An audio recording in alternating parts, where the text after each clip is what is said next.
Genesis chapter 3. Now the serpent was more subtle than any beast of the field which the Lord God had made.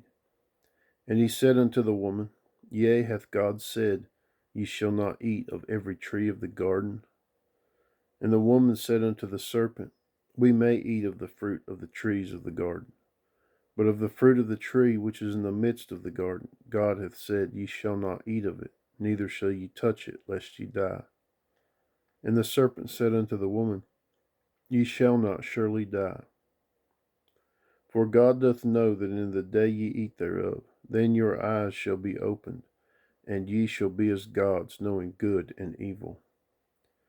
And when the woman saw that the tree was good for food, and that it was pleasant to the eyes, and a tree to be desired to make one wise, she took of the fruit thereof, and did eat, and gave also unto her husband with her, and he did eat.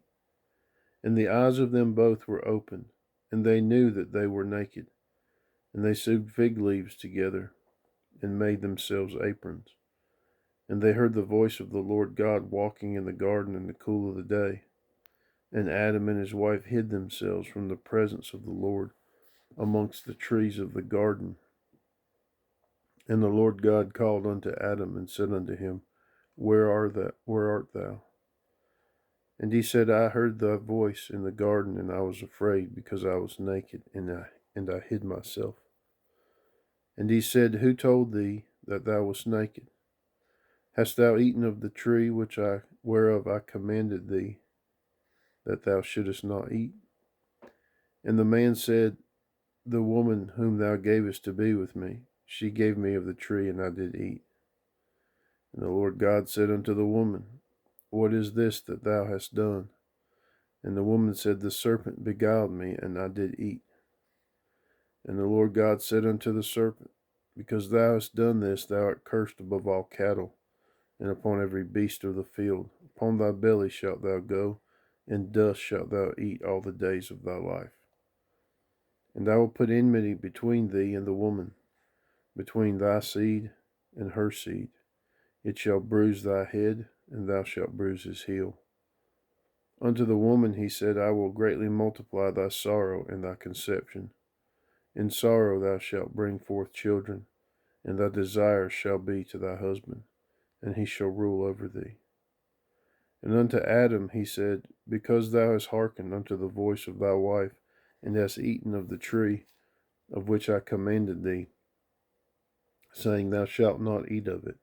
Cursed is the ground for thy sake. In sorrow shalt thou eat of it all the days of thy life.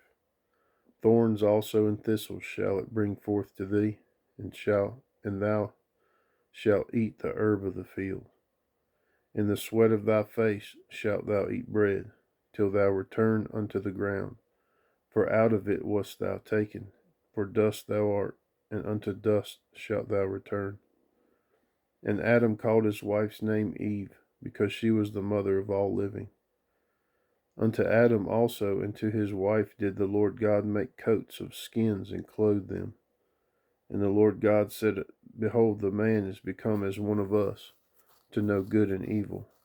And now, lest he put forth his hand and take also of the tree of life, and eat, and live forever.